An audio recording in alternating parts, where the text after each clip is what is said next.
The air in the great hall was thick with the scent of pine needles and damp earth carried in on too many cloaks, mingling with the sharper tang of roasted meat and the unspoken tension that always simmered beneath the surface of the Serpent's Ridgepack.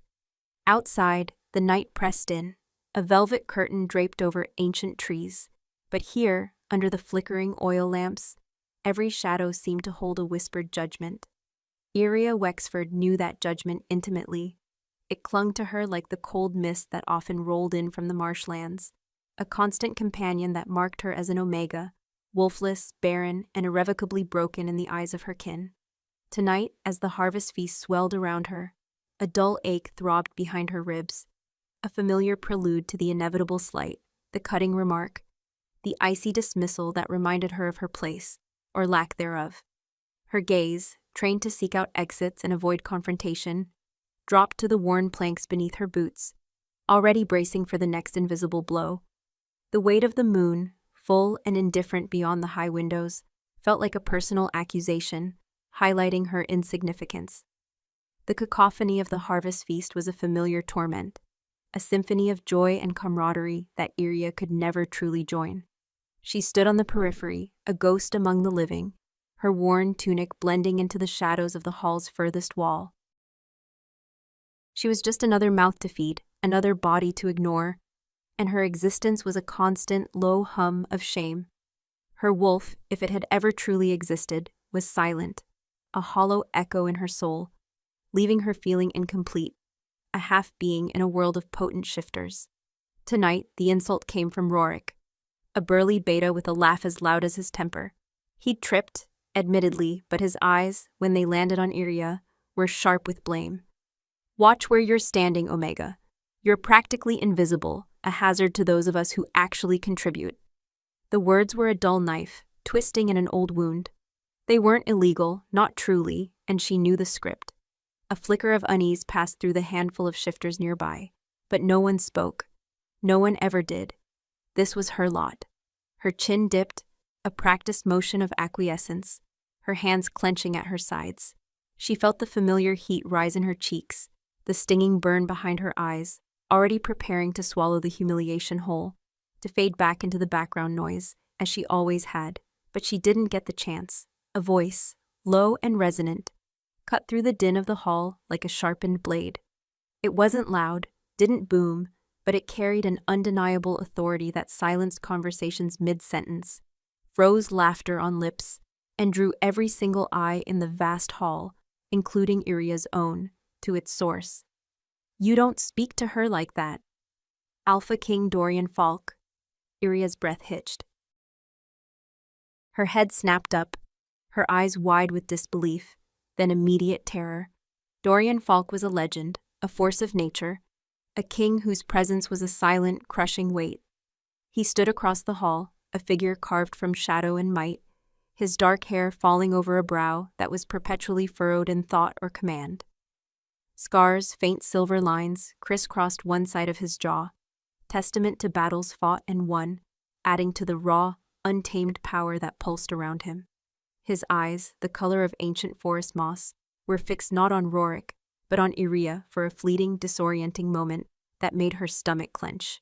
Then they swung to Rorik, and the air crackled. Dorian hadn't raised his voice, hadn't shown an ounce of heat or anger. It was simply a correction, delivered in public, precise, and final. The room went silent, the crackling hearth, the wind howling outside, the frantic beat of Iria's own heart. These were the only sounds. No one laughed, no one argued. Rorik, his face suddenly ashen, took a stumbling step back, the color draining from his face as the meaning of Dorian's quiet command settled deep into his bones. He knew, as everyone in the hall now knew, that he had trespassed. Nothing else was said. Nothing needed to be.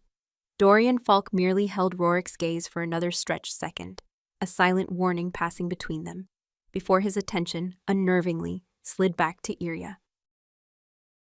His eyes, usually cool and assessing, held something she couldn't decipher, an intensity that felt like a brand. It wasn't pity, nor was it anger. It was something primal, something possessive, and it sent a shiver, not of cold, but of pure, unadulterated shock, through her entire being. From that moment on, The pack no longer treated Iria as background noise or a presence to be overlooked. The silence that followed Dorian's pronouncement was thicker than any fog, heavier than any stone. Heads turned, eyes once dismissive, now lingered with a new, unsettling curiosity. They watched how close they stood to her, how they spoke, where their eyes rested. Because the Alpha King hadn't defended her in anger. He had claimed her with authority, and everyone in the room understood the same thing at once. She wasn't just noticed, she was protected. The protection felt like a cage, or perhaps a spotlight. Both were terrifying. The feast continued, but for Iria, the atmosphere had irrevocably changed. Every whisper, every glance felt magnified. She could practically feel the collective consciousness of the pack shifting, redefining her place. The scent of fear, sharp and metallic, now mingled with the pine and roasted meat. Her own fear, and perhaps a hint of it from others. She wanted nothing more than to flee, to run into the safety of the dark forest and disappear, but her feet were rooted to the spot, paralyzed by the weight of Dorian's sudden, inexplicable attention. She risked another glance at him. He hadn't moved from his spot, a silent sentinel leaning against one of the great support beams, watching the hall, yet somehow she felt the subtle pull of his gaze. It was like a physical tether, invisible but undeniably there. He was immense, broader than any man, radiating an almost mythic power that both awed and intimidated. He was the unchallenged ruler, the Alpha King not just of the Serpent's Ridge Pack, but of a vast territory known for his harsh justice and unwavering loyalty to his own. Why would such a man, burdened by the weight of his destiny, even see her, an Omega, a wolfless, barren Omega? The question swirled in her mind, a dizzying maelstrom. Was this some form of pity? A public display of justice to remind his pack of his ultimate authority? Or was there something deeper, something she couldn't possibly comprehend? Her heart hammered against her ribs, a frantic bird trapped in a cage. She knew the stories of alphas and omegas, the fated mates, the undeniable pull, but that was for others. For the strong, for those with a wolf, not for her. She was empty. A few minutes later, Dorian straightened from the beam, his movements fluid and powerful, like a predator stretching before the hunt.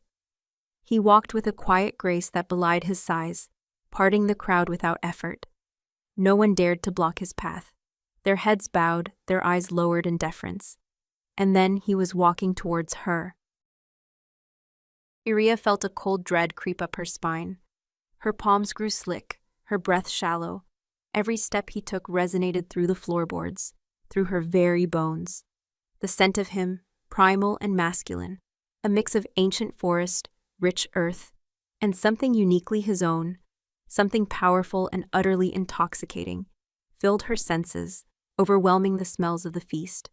It was a scent that spoke of deep roots, of unwavering strength, and a loneliness that only an Alpha King could bear. He stopped directly in front of her. His height was immense, casting her in shadow. She had to tilt her head back sharply to meet his gaze. His eyes, those moss-green depths, held hers captive. They were ancient, wise, and shockingly intense. She saw no pity there, only a profound, almost sorrowful recognition. Iria, he rumbled, his voice a low vibration that seemed to settle deep in her chest, awakening something dormant. He used her name, something few others ever bothered to do. It sounded different coming from him, imbued with a weight she couldn't quite place. She couldn't speak. Her throat had closed up, constricted by a fear so profound it bordered on reverence. She merely nodded, a tiny, almost imperceptible movement. He studied her, his gaze sweeping over her face, her shoulders, her trembling hands. It wasn't an invasive stare, but a deep, searching appraisal, as if he were looking for something hidden. His lips, thin and firm, curved slightly, a ghost of a smile that didn't quite reach his eyes. "You are more than invisible, Iria Wexford," he murmured, his voice softer now, almost a whisper that only she could hear, over the distant murmur of the still-stunned hall. His hand, large and calloused, lifted slowly, deliberately towards her face. Iria froze, her heart leaping into her throat. She expected a touch of comfort, perhaps a reassuring pat. What she received was something else entirely. His thumb, rough yet gentle, brushed just beneath her left eye, tracing the faint curve of her cheekbone. It was a touch that sent a jolt of raw electric energy through her, a sensation so potent it stole her breath. It was a touch of acknowledgement, a silent claim. Then his eyes, dark and unreadable, dropped to her neck, lingering there for a beat that stretched into an eternity. He didn't touch her, but the unspoken implication was clear. A silent vow whispered across the space between them. A shiver, not of fear, but of something far more potent and terrifying, coursed through her. His scent, now overwhelming, enveloped her, drawing her in, awakening a deep, primal yearning she hadn't known she possessed. "Your place here," he said, his voice a low growl now, dangerous and possessive, "is not for others to determine." His eyes met hers again, and in their depths, she saw a flicker of something ancient and undeniable, a recognition. A connection that defied logic, defied her very nature. Her omega status, her barrenness, her silence, none of it seemed to matter in the face of that look. It was a promise, a warning, and a declaration all at once. He paused, his thumb still resting lightly on her cheek, his gaze unwavering. The air around them thrummed with unspoken power. "Tomorrow," he finally said, his voice dropping to a near inaudible whisper, "we will speak." And then, with a final, lingering brush of his thumb, he lowered his hand and turned, melting back into the shadows and the deferential crowd as silently as he had appeared, leaving Iria standing utterly alone, trembling, the echo of his touch burning on her skin like a brand, and the weight of his claims settling upon her, heavy and inescapable. What could an Alpha King possibly want with a forgotten Omega? The question screamed in her mind, a terrifying harbinger of a future she couldn't possibly imagine. The silence of the Great Hall, after Dorian's departure, was far heavier than any noise. It pressed in on Iria, a suffocating blanket woven from 1,000 curious, fearful, or resentful gazes. The residual warmth of his thumb on her cheek burned, an invisible brand that announced his claim to all, even if she herself couldn't fathom its meaning.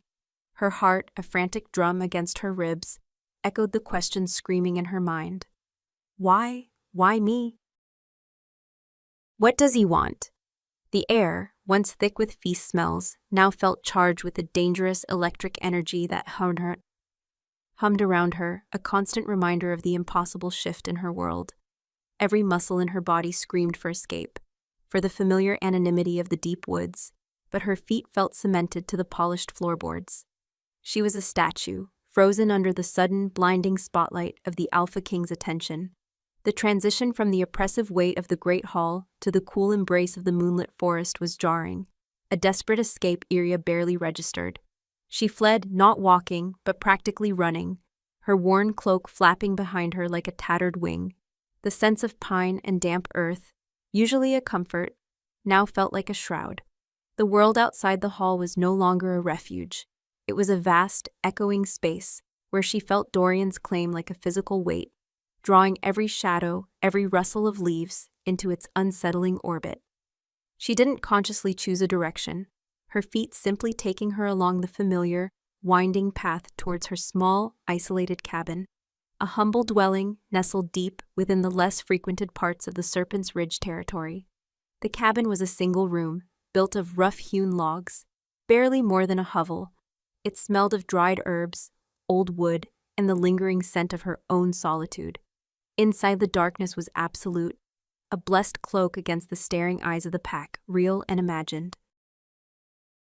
She stumbled through the familiar space, her hands fumbling for the flint and tinder. A tiny flame sparked, catching the dry kindling, and soon a small, weak fire began to crackle in the hearth. The shadows danced around her, lengthening and shrinking with each flicker, mirroring the chaotic churn of her thoughts. She sank onto her cot, pulling her knees to her chest, her arms wrapping around herself, as if to hold her splintering world together. The memory of Dorian Falk, immense and imposing, filled her mind. His scent, that intoxicating mix of ancient forest and something intensely masculine, still clung to her clothes, to her skin, most vividly on her cheek, where his thumb had brushed. She pressed her fingers to the spot, a phantom warmth blooming under her touch. It wasn't just the scent, though. It was the way his eyes had held hers, the profound, almost sorrowful recognition she'd seen there. It had been as if he'd looked beyond her wolfless shell, beyond the Omega brand, and seen something else entirely. Something she herself couldn't perceive. "You are more than invisible, Iria Wexford." His words, low and resonant, echoed in the quiet of her cabin, a melody of both validation and terror. For 24 years she had been invisible. She had embraced it, cultivated it, found a twisted sort of safety in it. Now the Alpha King, the most powerful man she knew, had stripped that invisibility away in a single quiet command. He hadn't just defended her, he had claimed her. A shudder ran through her. What did that mean for an Omega, a barren woman who couldn't contribute to the pack, couldn't bear children, couldn't even shift? An Alpha King's mate was a symbol of strength, of fertility, of a powerful wolf. She was none of those things. The thought of being chosen by him, of standing beside him, was not a dream but a nightmare of impossible expectations and inevitable humiliation. She wasn't worthy, she wasn't whole. The moon, a great silver orb, peered through the small, uncurtained window, casting long, skeletal shadows across her floor. Its light, usually a gentle comfort, now felt like an omen, heavy with unspoken power. She should try to sleep, to escape this waking terror, but her mind refused to quiet. Every sound outside, the hoot of an owl, the rustle of leaves, the distant howl of a lone wolf, seemed to carry the weight of her predicament.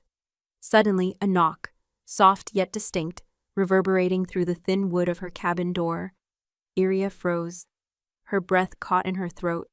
No one ever knocked on her door. Not at this hour. Not ever, really. Her heart hammered, a frantic thrum against her ribs.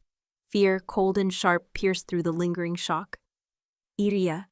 The voice, low and unmistakable, sent a jolt through her. Dorian, he was here.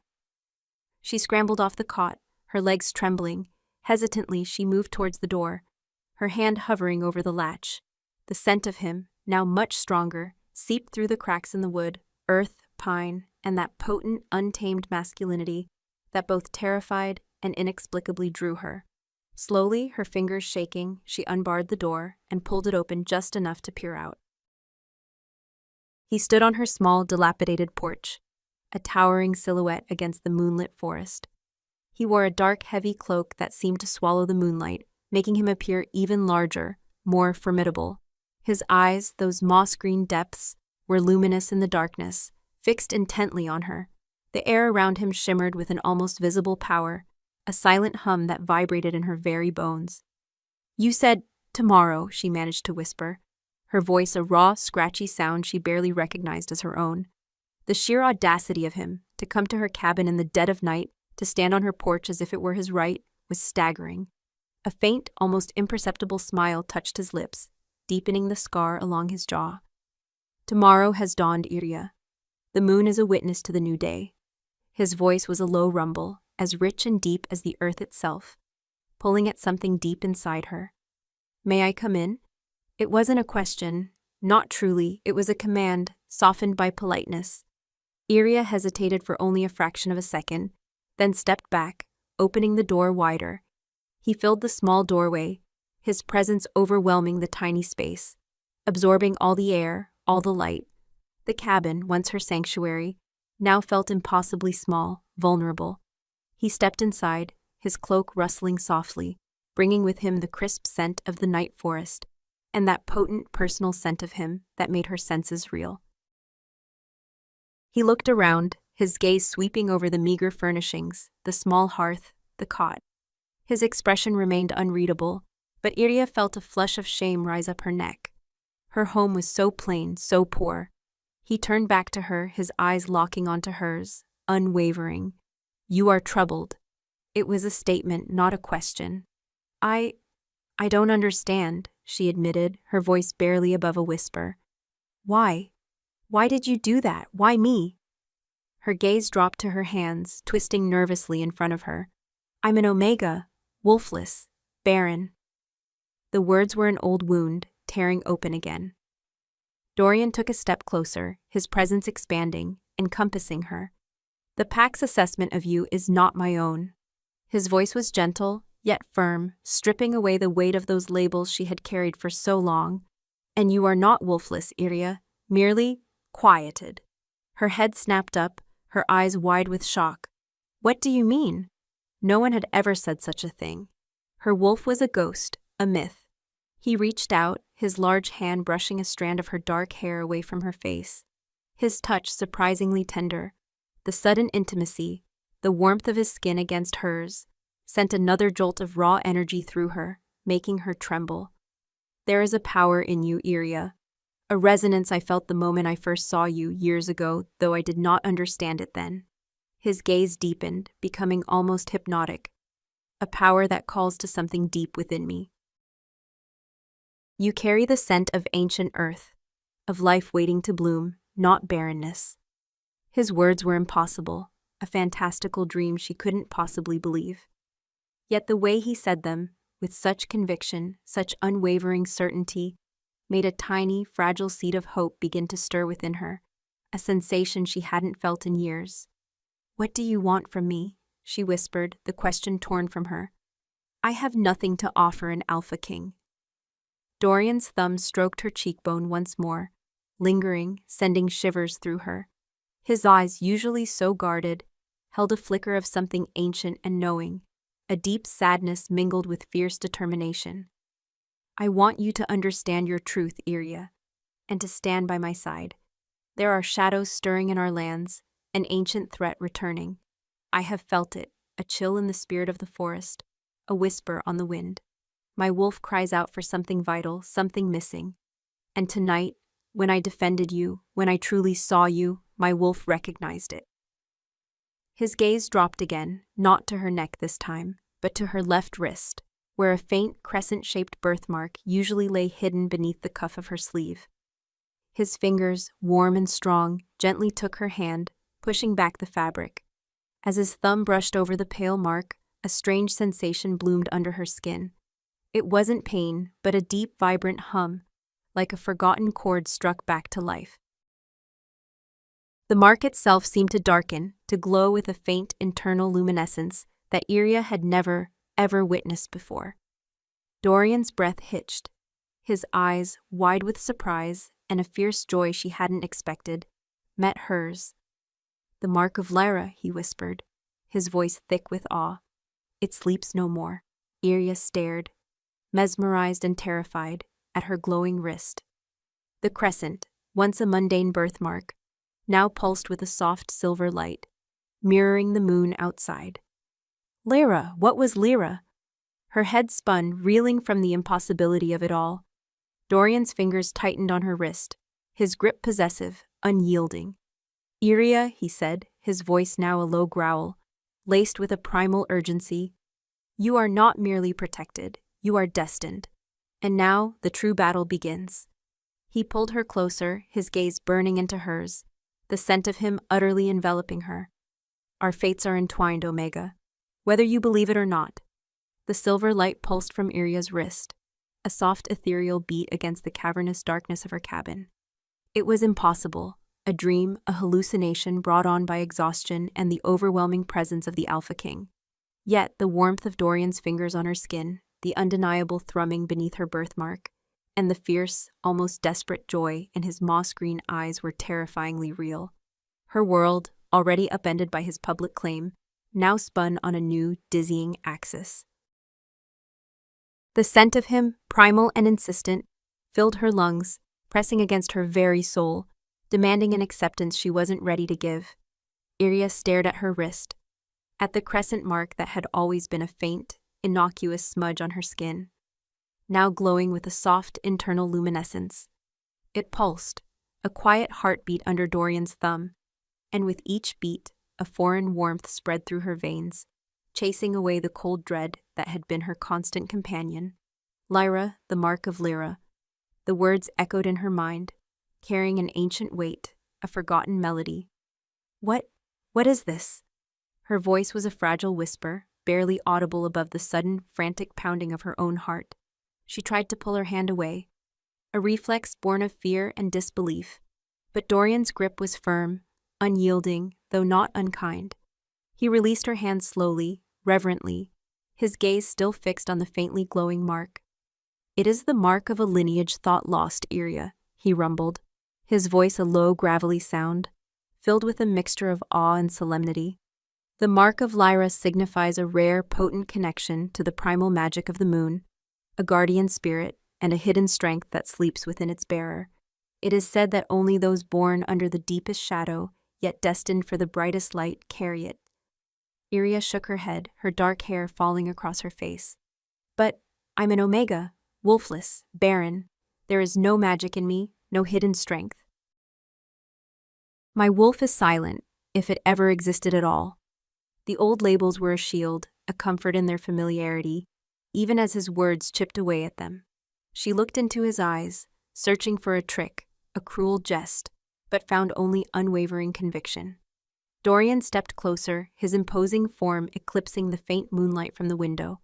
The cabin, already small, seemed to shrink further around them, holding them in an intimate, almost suffocating embrace. His scent intensified, wrapping around her, a potent mix of ancient forest, damp earth, and something uniquely his own, a deep, resonant power that spoke of vast territories and untamed wilderness. It was both terrifying and alluring, stirring something deep within her that she didn't dare name. "Your wolf is not silent, Iria," he corrected, his voice a low, steady current that seemed to bypass her ears and resonate directly in her chest. "It is dormant, suppressed. The mark of Lyra is tied to its awakening. It is why you felt so incomplete. Your full power has been held captive, waiting for this moment." He reached out again, his large hand gently cupping her cheek, his thumb brushing over the still warm skin where he had touched her before. The touch was exquisitely gentle, yet it held an undeniable authority, a silent command for her to believe him. "And you are not barren. The Lyra line is known for its deep connection to life itself, to growth and renewal. That too has been suppressed." His words struck her with the force of a physical blow. Not barren, not wolfless, the very foundations of her identity, built on years of shame and rejection, crumbled around her. It was too much to comprehend, too fantastical to accept. Her mind reeled, grasping for familiar ground. "You speak of legends," she whispered, her voice trembling. "Old wives' tales. This is impossible. Why now? Why me? And what does any of this have to do with an ancient threat?" Dorian's gaze hardened, a flicker of grim determination replacing the previous awe. He withdrew his hand from her cheek, but his eyes never left hers. "The legends are real, Iria, and the threat is very real. For generations, the Lyra line has protected the balance between our world and the shadowy realms that border it. They are keepers of ancient knowledge, wielders of a unique magic that can seal breaches, mend tears in the fabric of existence. But the line was believed to be broken, lost to time after the last Lyra vanished centuries ago." He paused, running a hand through his dark hair, a rare gesture of vulnerability from the stoic Alpha King. "For the past few months, I have felt the whispers on the wind, the growing unease in the ancient stones of our territory. The forest itself groans under a new, suffocating weight. My wolf has been restless, a constant ache in my soul, sensing an encroaching darkness, a malevolence seeking to breach our world. I did not know what it was, only that it required a specific, rare power to repel it." He stepped back, gesturing vaguely around the small cabin. "Then tonight, when Rorik spoke to you, something ignited within me. A primal rage, yes, but also a profound recognition. My wolf howled for you, Iria, not just for a mate, but for the answer to the encroaching darkness. It recognized the dormant Lyra within you. It recognized its guardian." Iria's head swam. Guardian, destiny, ancient threat. It sounded like something ripped from a child's fable, not the harsh reality of her life. Yet the intensity of his gaze, the raw conviction in his voice, made it difficult to dismiss. A terrifying thought bloomed. Was he mad or was she? "I can't," she managed, shaking her head again, tears pricking at her eyes. "I'm not strong. I've spent my life hiding, being invisible. I have no wolf, no magic. I'm just Iria." The plea was desperate, a yearning for her old, safe insignificance. Dorian's eyes softened, a deep, unsettling tenderness entering their depths. He reached for her again, this time taking both her hands, his thumbs gently stroking the backs of her knuckles. And just Iria is precisely who we need. Strength is not always in the loudest roar, Omega. Sometimes it is in the quiet resilience, the hidden depths, the unwavering spirit that has endured decades of dismissal and still rises. Your strength is in your refusal to break, even when the world tried to shatter you. His words, spoken with such unwavering belief, were a balm and a brand. They ignited a spark within her, a tiny flicker of warmth that pushed back against the encroaching fear. It was the first time anyone had ever truly seen her suffering and acknowledged her resilience, rather than her supposed flaws. The simple act of his hands holding hers, his steady gaze, created a bubble of intimacy, a fragile connection in the midst of impossible revelations.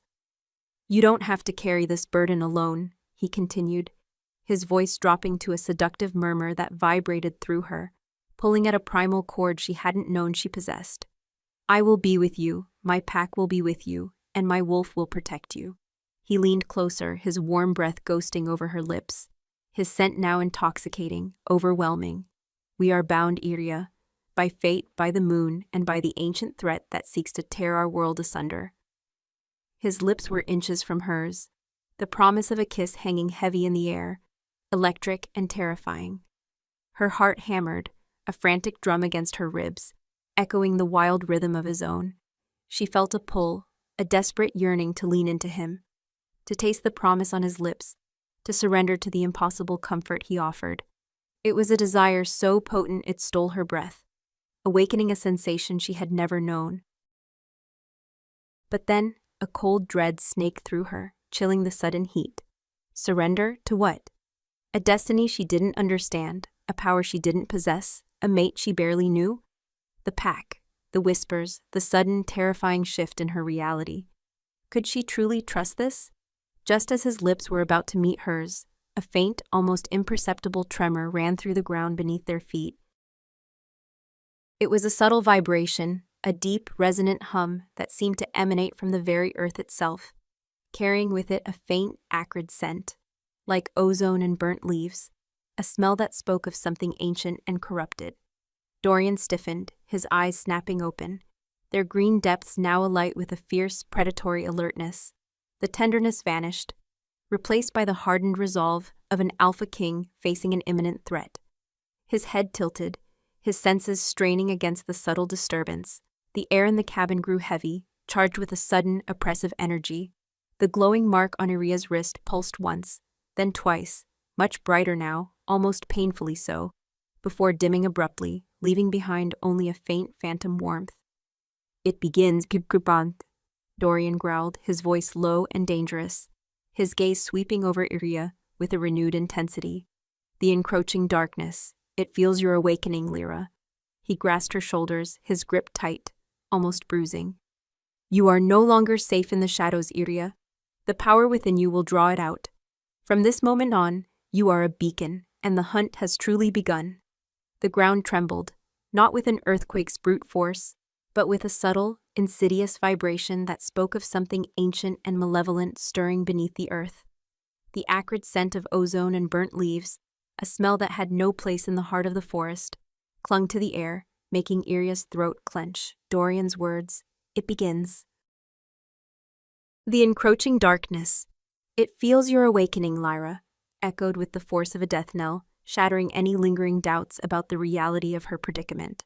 Her wrist, where the mark of Lyra had just pulsed with blinding light, now throbbed with a residual phantom heat, a constant reminder of the impossible, terrifying truth. Her sanctuary was gone, replaced by a battlefield she never asked for. The silence in Iria's cabin after Dorian's declaration was shattered by the frantic pounding of her own heart. The air, once thick with the scent of pine and rich earth, now carried a faint, unsettling tang of something metallic and burnt, a foul premonition of the encroaching darkness Dorian spoke of. He still held her shoulders, his grip tight, almost bruising, his eyes, once tender, now alight with a fierce, almost desperate urgency. She felt like a deer caught in a hunter's snare, suddenly thrust into a role she neither understood nor desired. Her wolflessness, her barrenness, these had been her shields, her excuses for a quiet, unnoticed life. Now they were meaningless. "What do you mean, it feels my awakening?" Iria finally managed, her voice thin and reedy, completely lost in the face of his powerful intensity. How could this mark cause such a thing?" She gestured wildly at her wrist, where the crescent mark had dimmed to its usual pale state, though the phantom warmth beneath it stubbornly remained. Dorian released her shoulders, but his gaze remained fixed on her, unwavering. He ran a hand through his dark hair, a rare sign of agitation. "The Lyra line isn't merely a bloodline area. It's a nexus, a conduit between our world and the primal energies that flow beneath it. When a Lyra is awakened, truly awakened, not just born with the mark, it sends a ripple through those energies. And if there is something else stirring, something malevolent, it will feel that ripple. It will seek to extinguish it." He walked to her small, uncurtained window, peering out into the moonlit forest, his broad back to her, yet his presence still filled the small room. "The shadow blight, that is what the elders called it, though few believed it was anything more than myth." His voice was low, grave.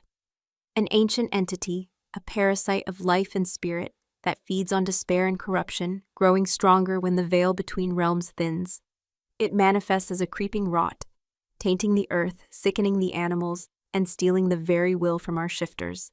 It has tried to breach our world before, centuries ago, and the last Lyra, before she vanished, was believed to have sealed it away." Iria sank onto her cot, her legs suddenly too weak to hold her. The weight of his words, of this ancient history and impossible responsibility, threatened to crush her. "But I have no power. I'm empty." The mantra was automatic, a desperate plea for him to see her as she saw herself. Dorian turned, his eyes piercing through the shadows. "You are not empty, Iria. You are a vessel, a dormant spring waiting for the thaw. Your wolf, your true self, has been suppressed by generations of fear, by the pack's ignorance of what you truly are. Your lack of a shift, your perceived barrenness, these are symptoms, not definitions. The blight would have sensed the potential, the dormant power, and perhaps it even contributed to its suppression, to keep you from ever fully blooming." He took a step towards her, his voice softening, yet holding an undeniable edge of command. "But that changes now. Tonight, with your mark's flicker, you announced yourself. You are no longer safe to hide." The realization hit her with the force of a physical blow. Her cherished anonymity, her quiet existence, was irrevocably gone, not just because of Dorian's public claim, but because she was now, unknowingly, a target. The thought sent a fresh wave of panic through her. "What do I do?" she whispered, her hands clenching into fists in her lap. "I don't know how to fight. I don't know how to be this Lyra you speak of." Dorian knelt before her, his large frame somehow intimate, yet still radiating authority. The scent of him, that intoxicating mix of earth and untamed power, enveloped her, a strange anchor in the storm of her fear. "You don't fight alone. You will come to the Alpha's den. You will be safe there, and we will begin to understand what lies within you. My wolf recognized you, Iria. It has chosen you, not just as a mate, but as the key to our survival. My purpose, from this moment on, is to protect you, to awaken you, and to stand with you against this darkness." His hand reached out, not to her wrist this time, but to her face, his thumb gently tracing the line of her jaw. His eyes, in the dim light, were fathomless, filled with a primal protectiveness that bordered on fierce possessiveness. "The pack will have questions, Iria. They will whisper, they will fear, but they will also obey. And I will ensure they understand your value." The thought of living in the Alpha's den, in the heart of the pack, under Dorian's constant, scrutinizing gaze, was terrifying. She had always been an outcast, an invisible shadow. Now she would be under a magnifying glass, a symbol, a queen she was utterly unprepared to be. But the raw conviction in his voice, the unshakable belief in her, chipped away at her ingrained self-doubt, and beneath the fear, a faint, almost imperceptible warmth began to stir, a tiny spark of something akin to hope. "The Alpha's den?" she repeated, the words tasting foreign on her tongue. It was a place of power, of tradition, a place she had only seen from a distance. "It is where you belong," Dorian stated, his thumb stroking her cheek, sending a shiver of warmth through her. "By my side, for your safety and for the safety of all." He stood then, his movements fluid and powerful, and extended a hand to her. "Come, dawn approaches, and with it, a new era for Serpent's Ridge." Iria hesitated for only a moment, then placed her trembling hand in his. His grip was firm, warm, and utterly reassuring. As he pulled her to her feet, she felt an undeniable current pass between them, a silent acknowledgement of the impossible bond that had been forged in the crucible of fear and ancient prophecy. Leaving the cabin felt like stepping into an entirely new world. The crisp, cold air of pre-dawn bit at her exposed skin, but Dorian's proximity, his scent now enveloping her, offered a strange, comforting warmth. The forest was waking up, the birds beginning their tentative calls, but beneath the familiar sounds, Iria could almost detect a subtle discord, a faint, mournful hum that hinted at the encroaching blight. As they walked, Dorian kept a hand at the small of her back, a constant, grounding presence. He spoke little, but his silence was not distant. It was watchful, protective. He seemed to be listening, not with his ears, but with every fiber of his being, attuned to the subtle changes in the world around them. The pack house loomed into view as the first slivers of pale light touched the eastern sky. It was a sprawling complex of timber and stone, much grander than her humble cabin, already stirring with the muted sounds of early morning. Shifters moved about, preparing for the day, their forms indistinct in the fading twilight. As they approached, a few heads turned. Whispers started, hushed and quick, like rustling leaves. Iria felt their gazes, sharp and assessing, land on her and then on Dorian's possessive hand at her back. Resentment, curiosity, fear. She could read it all in their averted eyes, their stiff postures. Among them, Iria spotted Rorik, the beta who had insulted her at the feast. He stood near the entrance, speaking to another shifter, but his eyes darted to them, wide with a mix of defiance and unease. When Dorian's gaze, cold and unwavering, met his, Rorik visibly flinched, his face paling. He quickly dropped his head, turning away. The pack had understood the Alpha King's claim, and they would remember it. Dorian led her directly to the main entrance of the pack house, a heavy oak door that swung open silently as they approached. Inside, the central hall was cavernous, still largely empty save for a few early risers. The air was warmer here, scented with hearth smoke and old leather, but it still felt alien to Iria.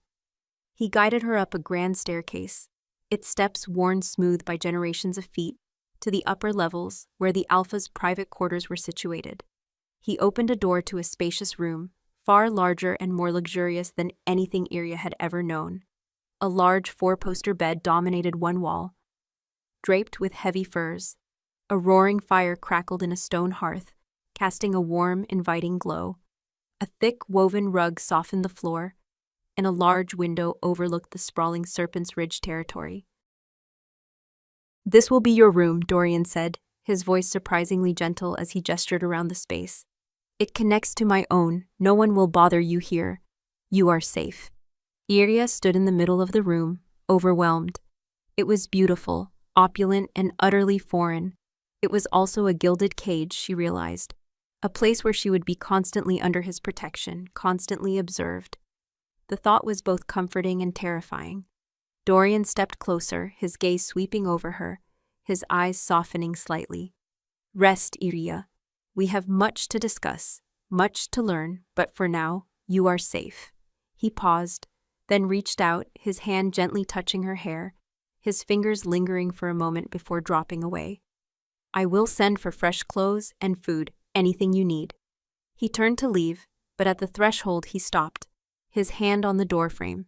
He looked back at her, his expression unreadable, a conflict of stern alpha and something deeper, more vulnerable, flickering in his eyes. "The dreams," he murmured, his voice low, almost a personal confession. "Have you had them, Iria? Of the shadow, the cold, the whispers in the deep earth?" Iria froze. She had. For years she had dismissed them as mere nightmares, fragments of her own inadequacy, dreams of a creeping darkness. a suffocating cold that seeped into her bones, and faint, insidious whispers that promised oblivion. She had never spoken of them to anyone. She nodded slowly, her throat tight with a sudden, fresh wave of terror. "Yes," she whispered. "Always, since I was a child." A muscle twitched in Dorian's jaw. His eyes narrowed, a grim understanding settling over his features. "Then it has been seeking you longer than we knew," he said, his voice hard, almost a growl. "Longer than you have been awake. The shadow blight has been waiting, and now it knows where to find you." He stepped out, closing the door behind him with a soft click, leaving Iria alone in the luxurious room, the warmth of the fire doing little to chase away the sudden, bone-deep chill that had settled over her. The dreams. They weren't just nightmares. They were a connection, a beacon, and the shadow blight was coming for her. The luxurious furs of the bed, soft as spun moonbeams, felt alien against Iria's skin, a stark contrast to the coarse blankets of her old cot. The scent of hearth smoke mingled with a faint, lingering trace of Dorian's primal essence, a powerful mix of pine and damp earth that seemed to permeate the very stones of the Alpha's private quarters. Outside, the first tentative light of dawn painted the sky in shades of bruised purple and pale rose, but the beauty was lost on Iria. Her mind was a maelstrom of fear and disbelief, reeling from Dorian's parting words. "The shadow blight has been waiting, and now it knows where to find you." Her dreams, those insidious whispers, and the suffocating cold she dismissed as mere nightmares, were now terrifying harbingers. She was no longer just an Omega. She was a beacon, a target, and the gilded cage of her new room felt less like sanctuary and more like a trap. Hours passed in a blur of disquiet. Iria sat on the edge of the plush bed, her old tunic feeling out of place amidst the opulence. The fresh clothes Dorian had promised arrived quickly, delivered by a solemn-faced beta she didn't recognize. A soft woven dress of forest green, surprisingly warm and comfortable, and sturdy leather boots. They fit perfectly, as if made for her, adding another layer to the unnerving sense of destiny unfolding around her. The food, warm bread, rich stew, sweet berries, remained untouched. Her stomach churned with a nauseous mix of fear and an unfamiliar, burgeoning energy that buzzed beneath her skin. She kept touching her left wrist, pressing against the place where the mark of Lyra had glowed. It was still dormant, a pale crescent, but the phantom warmth persisted, a constant low thrum that was both unsettling and strangely grounding. Not barren, not wolfless, a vessel, a dormant spring. Dorian's words repeated in her mind, a new bewildering narrative challenging the one she had lived for 24 years. Could it be true? Could she, Iria Wexford, the forgotten Omega, truly harbor such a secret, such a power? The thought was terrifying, not exhilarating. Power meant responsibility, meant exposure, meant a world she had no tools to navigate. The heavy oak door to her room opened, startling her. Dorian stood there, silhouetted against the brighter light of the hall. He had changed into a simpler tunic and trousers, but the raw power he exuded remained undiminished. His eyes, those moss-green depths, swept over her, taking in her untouched food, her tense posture, the way her fingers still hovered over her wrist. "You haven't eaten," he stated, his voice a low rumble that vibrated through the quiet room. It wasn't an accusation, but an observation laced with concern. He closed the door behind him and moved further into the room, his stride silent and powerful. Iria shook her head, unable to find her voice. Her throat felt tight. He sat on the edge of the bed opposite her, the heavy mattress dipping under his weight. His proximity, the rich, earthy scent of him, filled the air, making her senses reel. It was a scent that spoke of ancient trees, of raw earth, and the untamed wilderness of his own wolf. A scent that both intimidated and inexplicably, dangerously, drew her in. "The fear is a natural response, Iria," he said, his voice softer now, almost a caress. "But it will not serve you. The shadow blight feeds on it." He reached out, his hand covering hers, gently prying her fingers from her wrist. "You must learn to trust what stirs within you, and to trust me." His touch sent a familiar jolt through her, a wave of electric energy that made her breath catch. She looked into his eyes, searching. She saw no deception, only a fierce, unwavering resolve, and something else, a profound loneliness that resonated with her own. "How can I trust a power I don't understand?" she whispered, the words finally breaking free. "A wolf I can't feel? A destiny I never asked for?" Her voice cracked with the weight of her helplessness. "I'm not like you, Dorian. I'm not strong. I'm nothing." Dorian's thumb stroked the back of her hand, a small, comforting gesture that belied the power of his person. "You are more than you know, Iria. And your wolf, though quiet, is there. I feel it, a gentle spirit, but deeply rooted, fiercely protective. It has simply been waiting. For the right moment. For the right call." His gaze dropped to their joined hands, then back to her eyes. "And for the loneliness, I understand that better than most. The burden of leadership, of an alpha king, is a solitary one. Until now." His confession, so quiet, so unexpectedly vulnerable, pierced through her fear. He, the formidable alpha king, confessed to loneliness. It was a bridge between them, a fragile thread woven in the dark. It made him seem less like a myth and more like a man, albeit a magnificent one. "Tell me more about the blight," she finally asked, her voice steadier. "And the Lyra, what did the last one do?" Dorian's expression grew serious again, the weight of his burden settling back onto his shoulders. "The shadow blight is not a creature of flesh and blood, Iria. It is a parasitic spirit, a malevolent force that seeks to consume life, to twist the very essence of existence into despair. It thrives in discord, in weakness. It preys on the vulnerable. Centuries ago, when it last threatened our lands, it manifested as a deep, consuming sickness. The forest withered, animals grew diseased and feral, and shifters fell into a profound melancholy, their wolves fading into shadows until they became mindless husks." He paused, his grip on her hand tightening slightly. "The last Lyra, Eliana, was said to have sacrificed herself to seal the breach. She drew the blight back into the shadow realms, using her own life force, her own immense connection to the moon's magic, to weave a ward that held it back. The price was her life, and the knowledge of her lineage seemed to vanish with her, until you." Iria shuddered. "Sacrifice. Her life force." The words hung heavy in the air. "I can't do that," she whispered, her voice barely audible. "I don't even know how to shift, let alone wield ancient magic." "You won't have to," Dorian said firmly, his eyes burning with conviction. "Not alone. That is what I am here for. I will find the ancient texts, the rituals that speak of the Lyra's power, of Eliana's sacrifice. We will learn together, and my wolf will be your anchor, your strength, until yours fully awakens." He leaned closer, his scent enveloping her, his eyes holding hers with an intense, possessive warmth. "You are not alone, Iria. Never again." A strange calm began to settle over her, a fragile peace born of his unwavering belief and his formidable presence.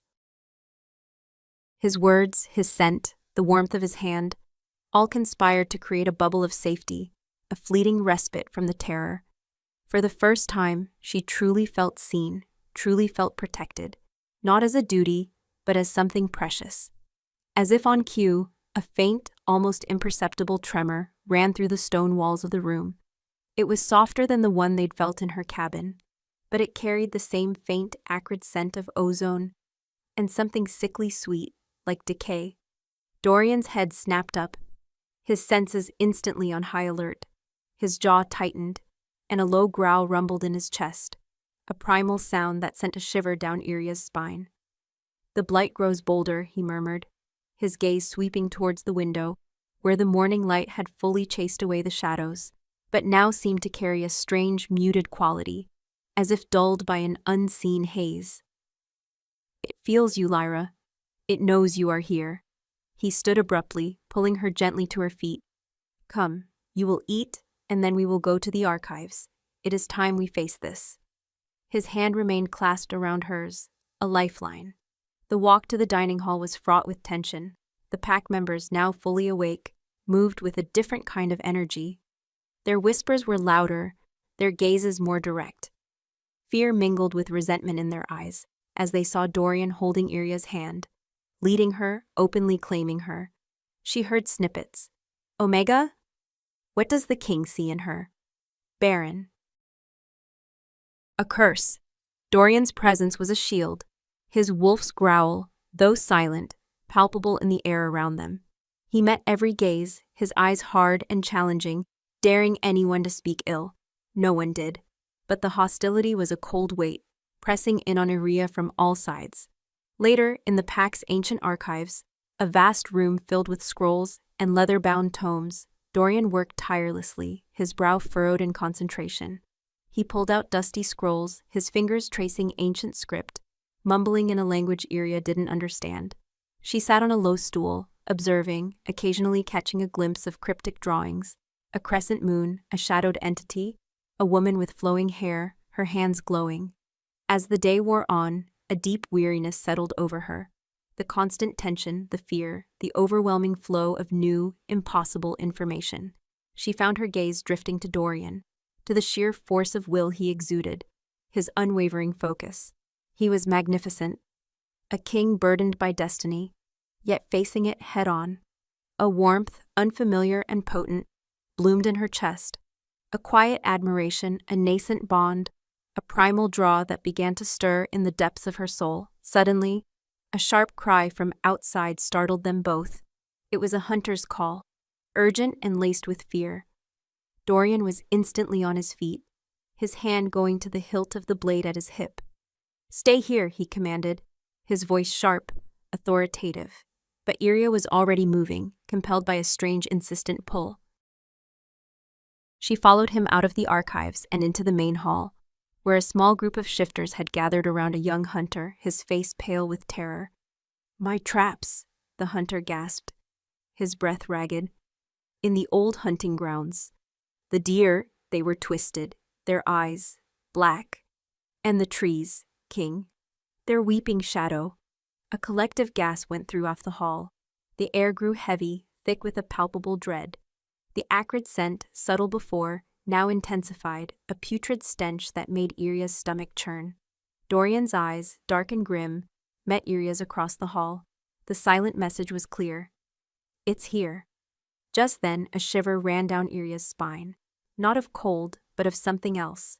A deep, resonant hum started in her chest, a low thrum that spread rapidly through her limbs, through every cell of her body.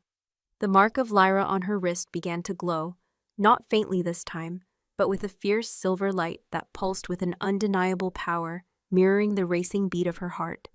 It was accompanied by a rising sense of energy, a strange, profound connection to the very earth beneath her feet.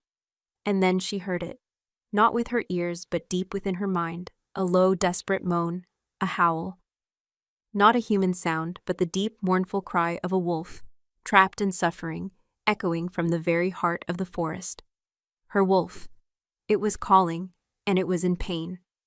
The sound tore through her, awakening something primal and fierce. Her eyes, wide and suddenly alight with an unnatural silver glow, met Dorian's. His face, etched with grim determination, registered a flicker of shock, then a profound, almost fearful understanding. The shadow blight was here, and her wolf, long dormant, was finally screaming. The deep, mournful howl that tore through Iria's mind was not just a sound. It was a raw, visceral ache, a primal scream of suffering that reverberated through her very bones.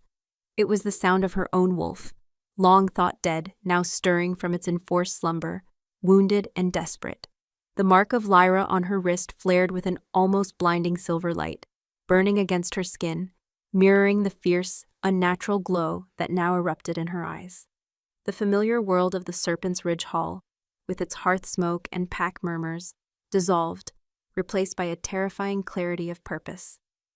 The shadow blight was here, and her wolf, her true self, was not just calling, it was screaming in pain, demanding to be heard, demanding to act. The air in the great hall, moments ago, heavy with the stench of decay and fear, now crackled with a new potent energy. All eyes were on Iria, not with disdain or curiosity, but with a sudden, palpable terror. Her silver-glowing eyes, her trembling form, the undeniable power radiating from her wrist. It was a spectacle of the uncanny. Dorian across the hall had frozen, his own eyes wide with a mixture of shock and fierce awe. His hand, still on the hilt of his blade, seemed to relax slightly, as if his warrior instinct momentarily yielded to a deeper, more primal recognition. "The blight," the hunter whispered again, his voice cracking, pointing a shaking finger towards Iria. It's tied to her." A wave of fear rippled through the gathered shifters. Whispers erupted, louder, more frantic than before. "She brings the curse. An Omega tainted. Exile her, before it consumes us all."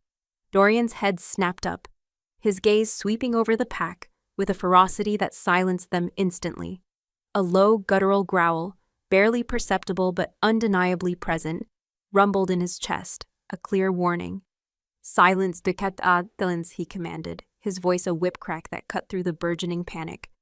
"No one speaks ill of her, not now, not ever." He moved, a blur of dark cloak and raw power, crossing the distance to Iria in a few swift strides. He reached her, his large hands settling firmly on her shoulders, his presence a solid, unyielding anchor in the maelstrom of her awakening. His touch was an electric current, grounding her, steadying the frantic beat of her heart. "Iria," he murmured, his voice low, intimate, meant only for her. His eyes, now a deep, intense moss green, met hers, reflecting the silver glow that still pulsed within them. "Your wolf is awake. It calls to you. What do you feel?" The howl, though no longer an audible sound, still resonated deep within her. It was a cry of profound distress, mingled with an ancient, burning rage. "Pain," she choked out, her voice raspy, alien even to her own ears. "And a cold, a suffocating cold. It's in the forest, Dorian. It's hurting something." She clutched at his forearms, her grip surprisingly strong. "We have to go. We have to help." Dorian nodded, his jaw set, grim. "I know." He turned to the pack, his gaze hard. "Gather a patrol. 2 betas, 3 hunters, armed. We go to the old hunting grounds." His eyes flickered back to Iria. "And she comes with us." A collective murmur of protest rose, quickly stifled by his unwavering stare. No one dared challenge him again. The fear of the unknown, of the blight, warred with their ingrained loyalty to their alpha king. "I can't let you," one of the older betas, a grizzled warrior named Talos, stepped forward, his expression worried. "King, she is unprotected, untrained. It is too dangerous." Dorian's eyes narrowed, a silent warning passing between them. "She is the Lyra, Talos. Her connection is our only hope, and she is not unprotected. My wolf will shield her." His gaze, burning with an almost feral intensity, swept over the gathered shifters. "Prepare, now." Within minutes, a small, heavily armed patrol had gathered. Iria, still trembling, felt a strange dual sensation. Her human self was terrified, overwhelmed. But beneath it, her newly awakened wolf pulsed with a fierce, unwavering determination, a burning need to confront the source of the suffering. The silver glow in her eyes had receded, but the phantom warmth on her wrist remained, a constant reminder of the power stirring within. Dorian walked at her side, his hand never leaving the small of her back, a silent, powerful reassurance. The scent of him, ancient forest, raw earth, and the underlying steel of his alpha wolf, was a potent anchor, a primal comfort that settled the frantic beat of her heart, even as dread clawed at her throat. He had given her a simple, sturdy hunting knife, its hilt warm in her trembling hand. A meager weapon against an ancient evil, but its weight felt strangely reassuring. As they plunged deeper into the forest, the change was stark and immediate. The vibrant greens of the Serpent's Ridge territory gave way to a muted, sickly palette. Trees, once towering and full of life, now stood skeletal, their branches brittle, their leaves shriveled and blackened as if scorched by an invisible fire. The rich, earthy scent of the forest was replaced by the cloying, metallic tang of ozone and decay, a stench that grew stronger with every step. The birdsong, usually a constant symphony, had vanished, leaving behind an oppressive, unnatural silence, broken only by the crunch of their boots on dead leaves. "The shadow blight feeds on life, twists it," Dorian murmured, his voice grim, his hand tightening on Iria's back as they navigated a patch of gnarled, blackened roots. It draws the vitality from the earth, from the spirits of the living. Iria felt it, not just saw it. A pervasive cold that seeped into her bones, stealing not just warmth, but hope. It was the same suffocating cold from her dreams, amplified, made real.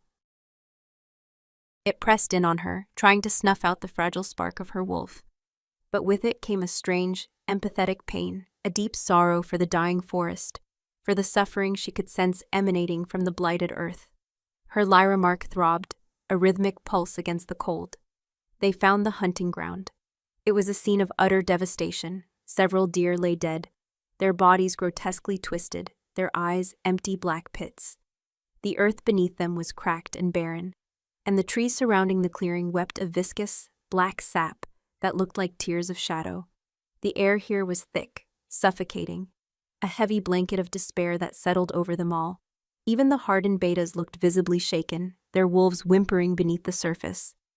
"This is its work," Talos whispered, his voice hoarse, his gaze fixed on the horrifying scene. "It's worse than the legends." The cold intensified, seeking to penetrate Iria's very core.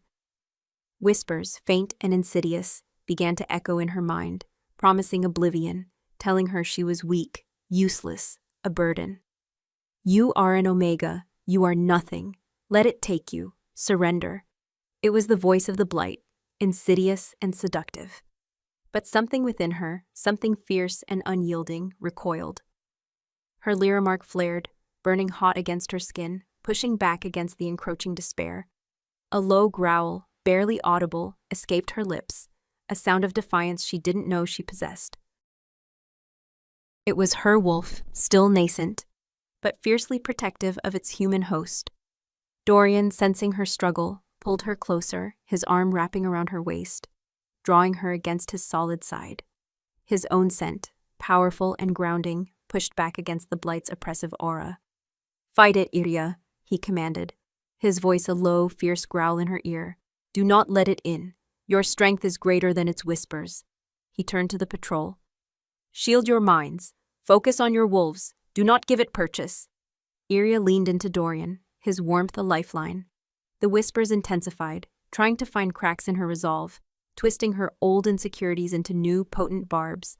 But Dorian's presence, the steady beat of his heart against her back, the protective strength of his arm, became her anchor. She focused on his scent, on his unwavering belief in her. "He sees me. He believes in me." The thought was a tiny ember, glowing against the encroaching cold. Suddenly, the black sap weeping from the trees began to coalesce, forming shadowy tendrils that stretched and writhed, reaching towards Iria. The air grew impossibly heavy, crushing, like an invisible weight pressing down on her chest. The whispers grew louder, a cacophony of despair, threatening to drown out all other thought.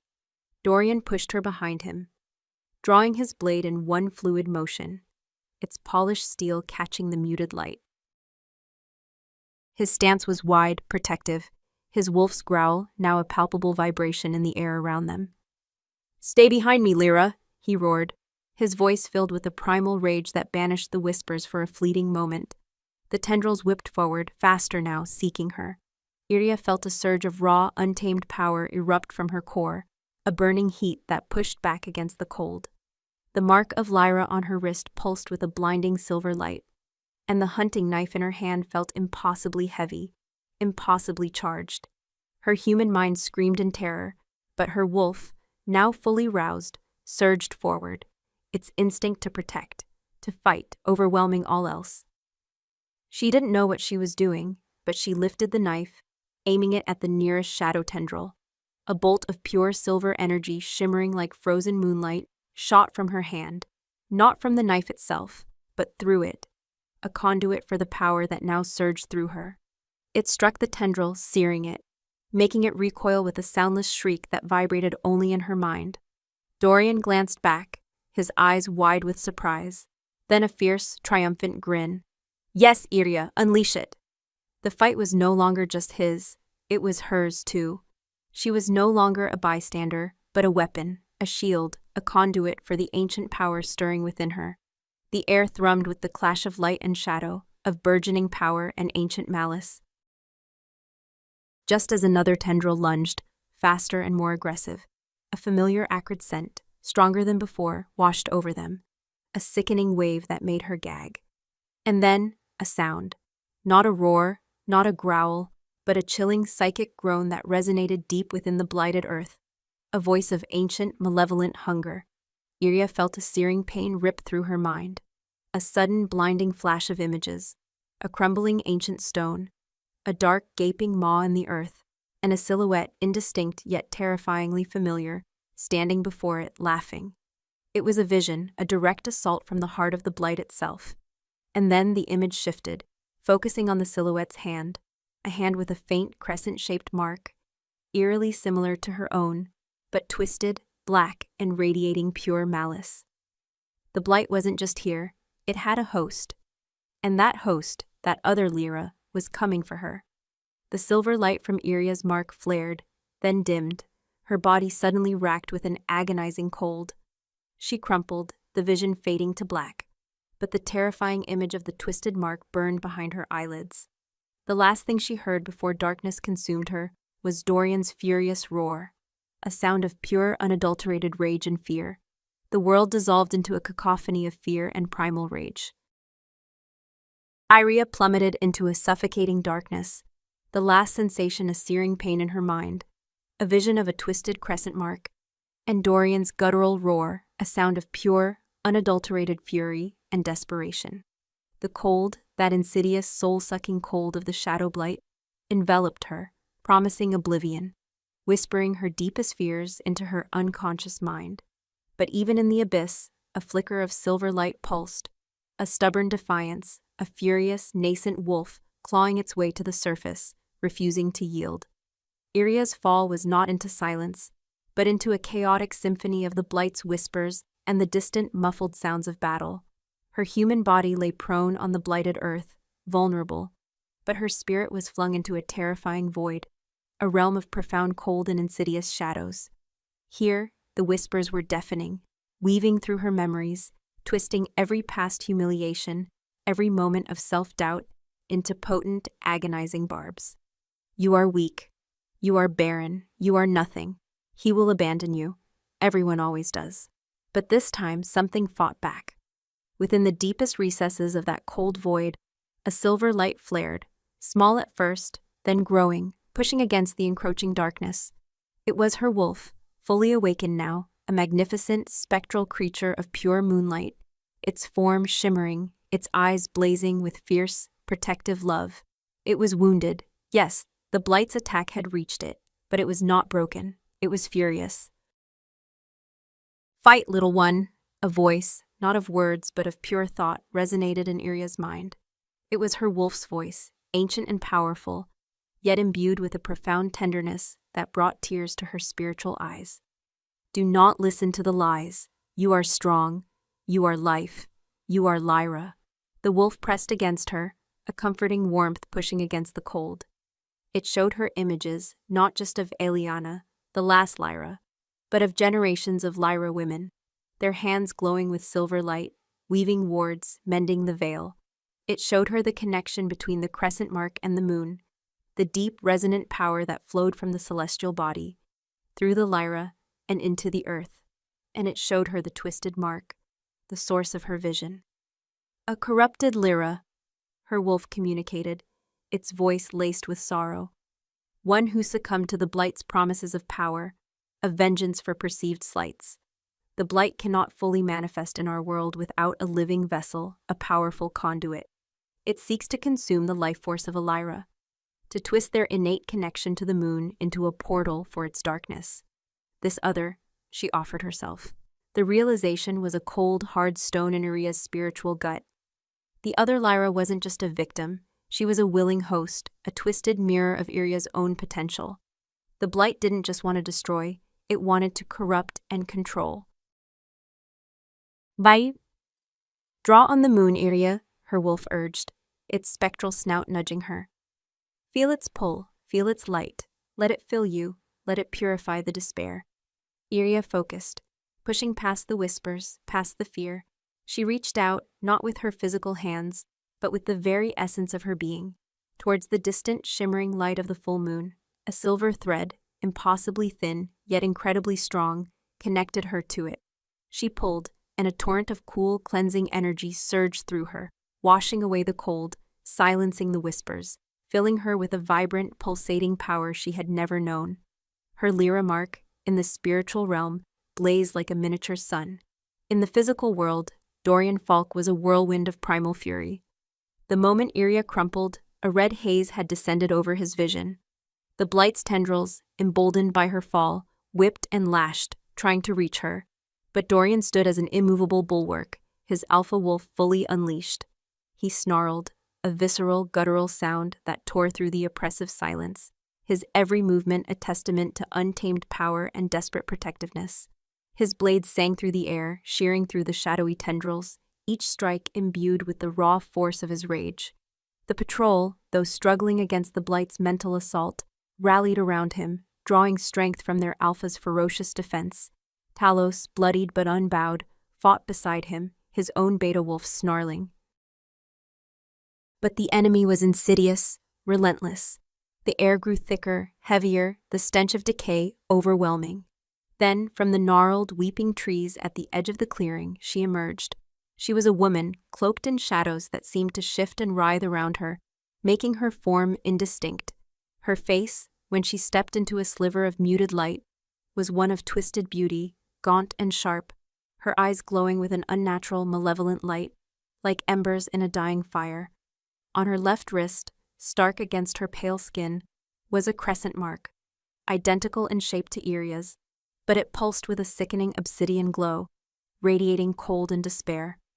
"Dorian Falk!"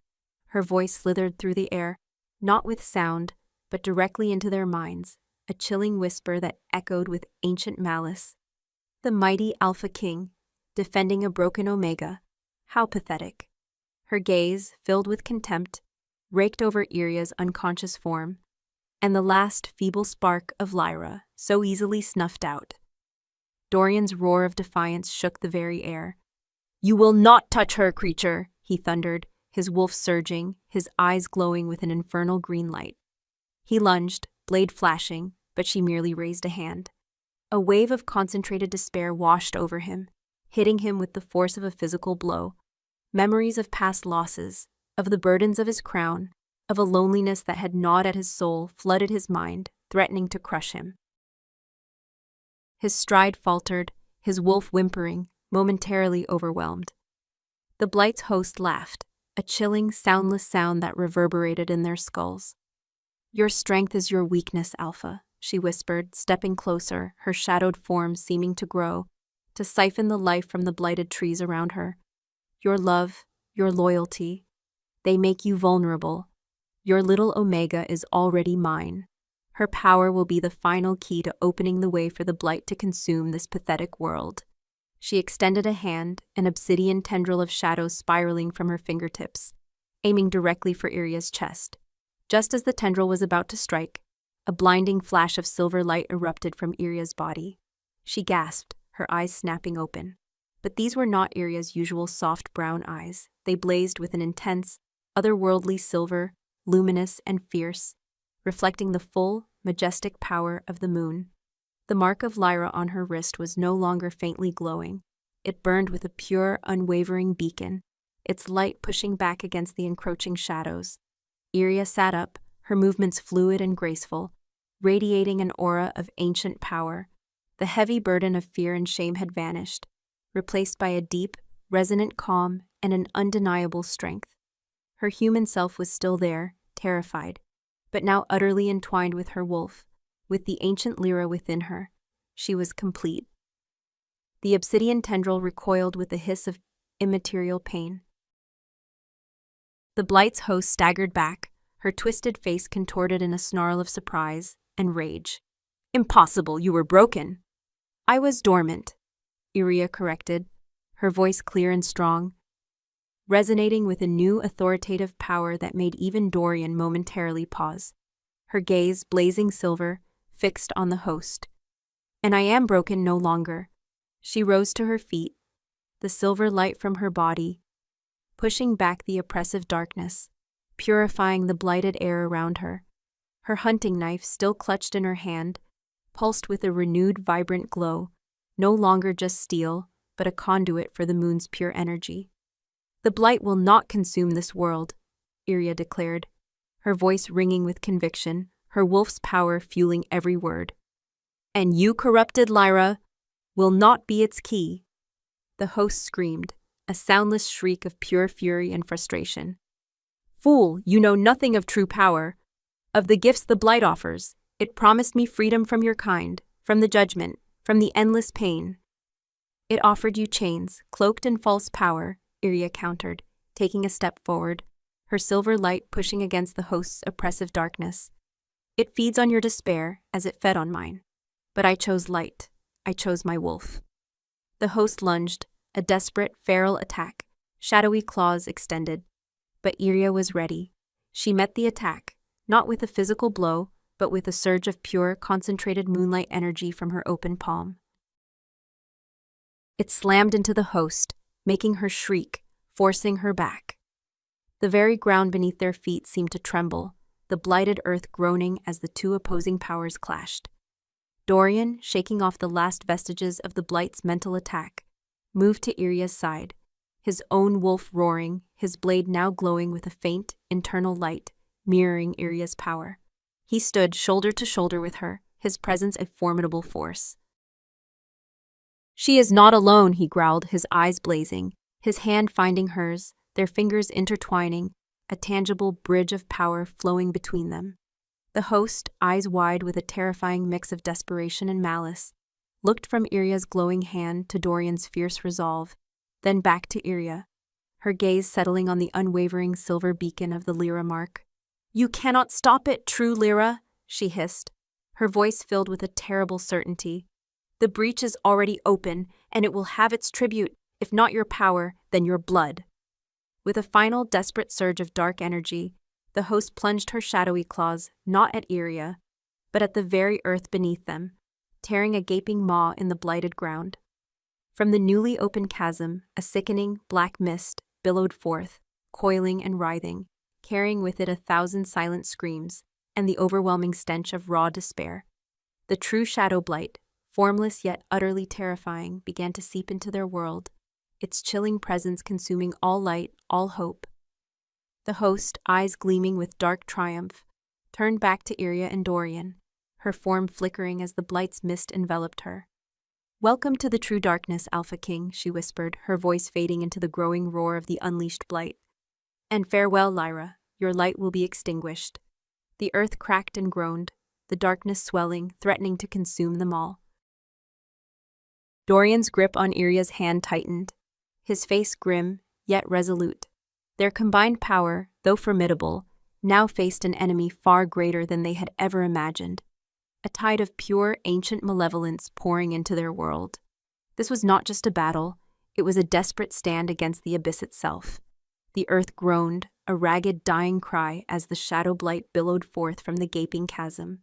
It was a formless horror, a sentient cold that sought to extinguish all life, all hope. Dorian's grip on Iria's hand was a lifeline, his presence a fortress against the encroaching abyss.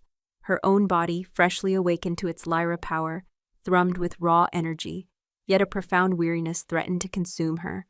This was the true enemy, the ancient evil that had plagued their world for centuries, and its hunger was insatiable. But in the face of such overwhelming darkness, a fierce, unwavering resolve solidified in Iria's soul. She was no longer just an Omega, no longer just Iria. She was Lyra, and she would not let this world fall. The battle against the unleashed shadow blight was not one of tooth and claw, but of spirit and will. As the black mist spewed from the chasm, carrying with it 1,000 silent screams of despair, Iria felt her wolf surge, a magnificent silver beast within her, snarling defiance. Dorian, his alpha wolf fully unleashed, stood shoulder to shoulder with her, his blade a beacon of light, but his true strength came from his unwavering presence, his fierce, protective love acting as a shield against the blight's insidious mental attacks. "The seal," Iria gasped, her voice amplified by her Lyra power, resonating with a lunar echo. "It must be remade. I need the moon's full power." She raised her glowing hand, the mark of Lyra burning with an ethereal fire, pushing back against the encroaching darkness. Her eyes, still blazing silver, met Dorian's. He understood instantly. He released her hand, but placed his large palms on her shoulders, his gaze locking with hers, pouring his strength, his belief, his very wolf into her. "Draw on me, Iria. Draw on the pack. We are your anchor. We are your strength." Around them, the patrol, led by a grim-faced Talos, formed a protective circle.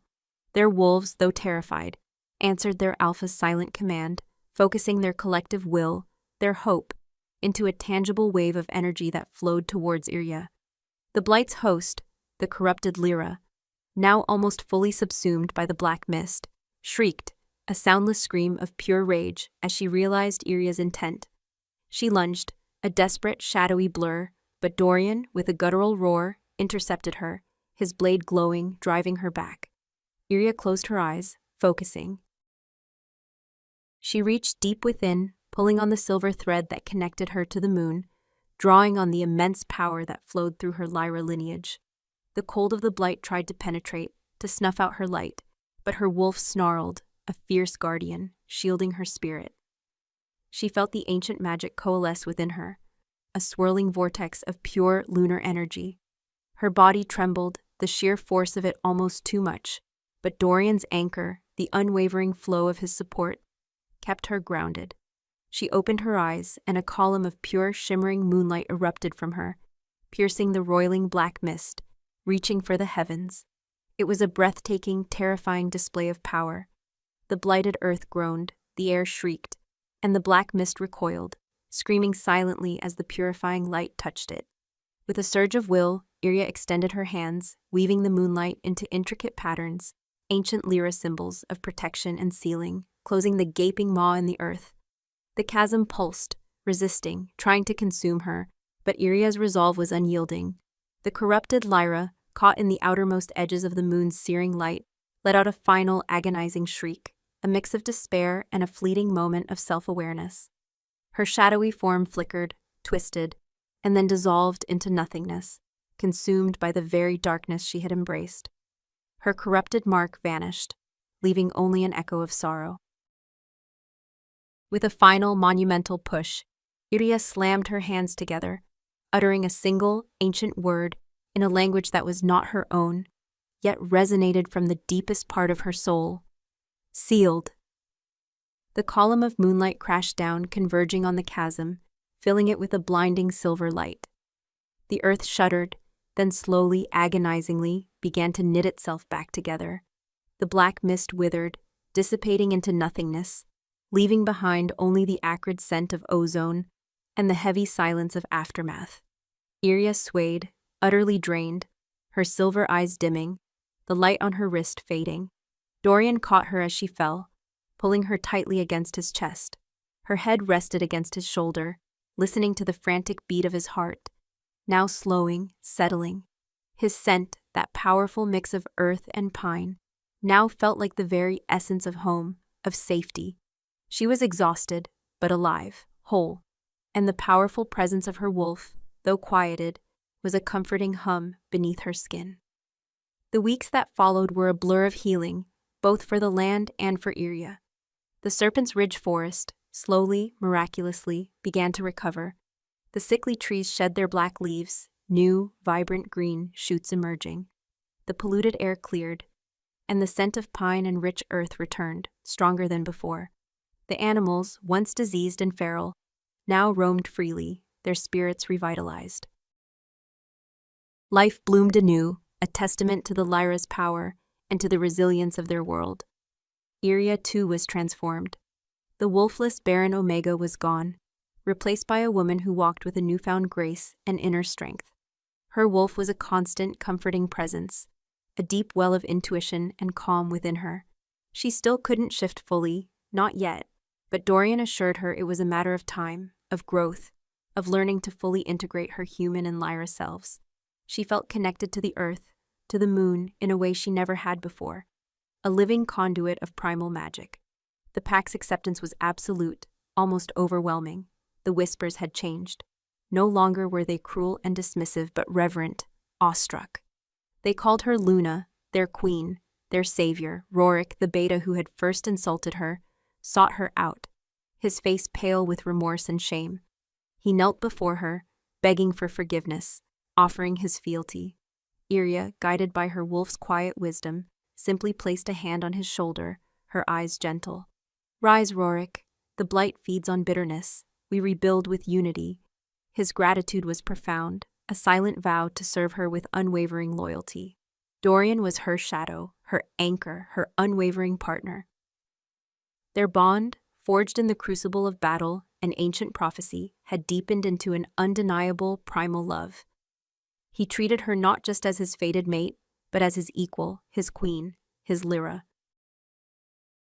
He spent hours with her in the ancient archives, deciphering scrolls, learning about the Lyra lineage, understanding the profound responsibility they now shared. He showed her how to gently tap into her power, how to use it to heal the land, to soothe troubled spirits. His touch, once electric with unfamiliarity, was now a constant source of comfort and passion. His scent was her home. One crisp morning, weeks after the Blight's defeat, Iria stood on the balcony of her chambers, now truly their chambers, overlooking the thriving Serpent's Ridge territory. The sun warmed her face, and a soft breeze rustled through her hair. Dorian came up behind her, wrapping his arms around her waist, pulling her back against his solid chest. His chin rested on her head, and his familiar scent enveloped her, grounding her. "The lands heal," she murmured, leaning into his embrace, her fingers tracing the scar on his forearm. "The blight is truly gone." "For now," Dorian corrected softly, his voice a low rumble against her ear. "The Lyra's seal will hold for generations, but the threat of darkness is eternal. It will rise again, Iria, and you and our descendants will be ready." Descendants. The word hung in the air, a silent, hopeful promise. Her perceived barrenness, a source of such deep shame, had been a symptom of her suppressed Lyra energy. As her wolf awakened, as her power bloomed, so too did the dormant life within her. They had visited the pack healer, a wise old Omega woman named Maeve, who had confirmed it with a knowing smile. Iria was not barren. Her body, once considered broken, was now vibrant, fertile, ready to carry new life. She turned in his arms, her silver-flecked eyes meeting his moss-green ones. A joyous, triumphant smile bloomed on her face. "Our descendants, Dorian, not just Lyra, but Falk, a new lineage, forged in light and shadow." Dorian's eyes, usually so guarded, filled with a fierce, profound love that made her breath catch. He lowered his head, his lips brushing hers, a soft, tender kiss that spoke of promises, of forever. "Our children will carry both, my Lyra," he whispered, his voice thick with emotion. "The strength of the Alpha King, and the light of the Moon Guardian. They will be formidable." His gaze dropped, lingering for a moment on her flat stomach. A silent question, a shared hope. Iria smiled, a secret blooming in her heart. She wasn't ready to tell him yet, but she felt it, a faint, undeniable stirring deep within her. The new life, a child of both Lyra and Falk, born from the deepest shadows and forged in the brightest light. She had begun her journey as an invisible Omega, burdened by shame and silence. Now she stood as Luna, the Alpha Queen, the awakened Lyra, powerful and whole, cherished and loved, her wolf singing a joyous song within her. The moon shone bright above Serpent's Ridge, a silent witness to a new era, to a queen who was not just protected, but eternally claimed, her destiny entwined with the Alpha King, a bond as ancient and as potent as the forest itself. Her story was not one of ending, but of a glorious, triumphant beginning.